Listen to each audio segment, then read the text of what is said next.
विनंती आहे, आपण उद्याच्या 20 तारखेला अशी शिट्टी वाजवायची आहे की महाराष्ट्राच्या विधानसभेला सुद्धा कळलं पाहिजे सांगोल्यातून डॉक्टर बाबासाहेब देशमुख येत आहेत.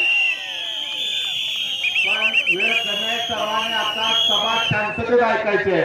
सभा संपल्यानंतर शिट्टी वाजवा. सांगोला तालुक्याचे भाग्यविधाते स्वर्गीय भाई गणपतराव देशमुख साहेब यांच्या पवित्र स्मृतीस विनम्र अभिवादन करतो. 253 सांगोला विधानसभा मतदारसंघातील महाविकास आघाडीचे अधिकृत उमेदवार डॉक्टर बाबासाहेब देशमुख, व्यासपीठावरती उपस्थित असलेले आदरणीय बापूरावजी गायकवाड साहेब, डॉक्टर अनिकेत भैया देशमुख, सन्माननीय विचारमंचासमोर उपस्थित असणारे सर्व मतदार बंधू आणि भगिनींनो, मित्रांनो, आपल्याला या ठिकाणी सांगू इच्छितो, आपले उमेदवार हे उच्च शिक्षित आहेत, तरुण आहेत. शाहू फुले आंबेडकरांचा विचार घेऊन, स्वर्गीय भाई गणपतरावजी देशमुख साहेबांचा विचार घेऊन या ठिकाणी चाललेले आपले उमेदवार आहेत.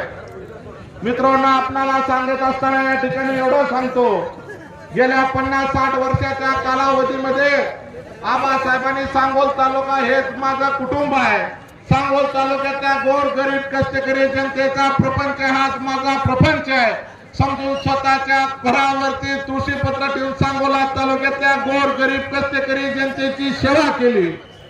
मित्रांनो, या ठिकाणी सांगोल तालुक्याचा दुष्काळ हा काय गेल्या 50-60 वर्षाचा दुष्काळ नाही.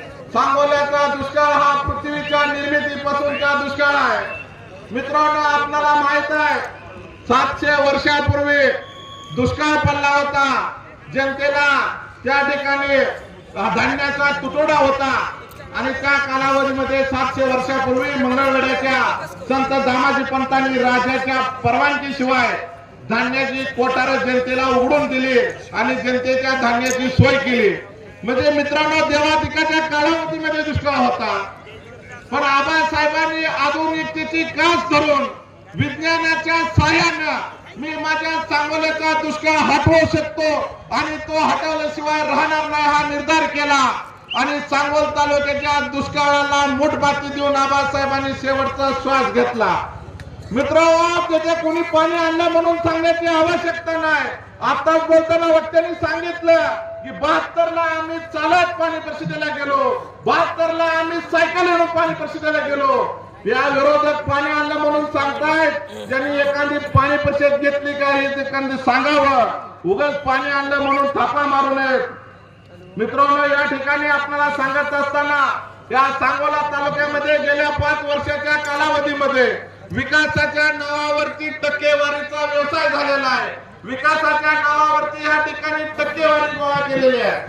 मित्रांनो, आताच पुस्तकाचा विषय झाला, ते 5,000 कोटीच्या कशाचं त्यांनी पुस्तक काढलेलं आहे. तर मित्रांनो, ते पुस्तकामध्ये थोडक्यात सांगतो, आमचा खिलारवाडी गाव आहे, खिलारवाडी गावातून गायगावला जाणारा एक रस्ता आहे. रस्ता झालेला नाही पण त्या पुस्तकात घेतलेला आहे.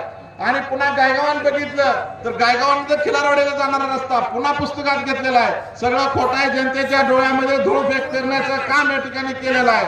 त्याचबरोबर जे दुसरे उमेदवार आहेत, ते दुसरे उमेदवार या ठिकाणी सांगतायत की डॉक्टर बाबासाहेब देशमुख आणि डॉक्टर अनिकेत देशमुख यांचं जेवढं वय आहे, जेवढे वर्ष मी आबासाहेबांची सेवा केलेली आहे. मित्रांनो, आम्ही आबासाहेबाला आमदार केलेला आहे. त्या उमेदवाराला मी या ठिकाणी एवढंच सांगतो, तुमचं जेवढं वय आहे तेवढं गणपतराव देशमुखांनी या तालुक्याचे आमदार म्हणून काम केलेलं आहे. त्यामुळे आबासाहेबाला कोणी आमदार केलं म्हणून सांगण्याची आवश्यकता नाही. वेळ कमी आहे, जास्तीचं काय या ठिकाणी बोलत नाही.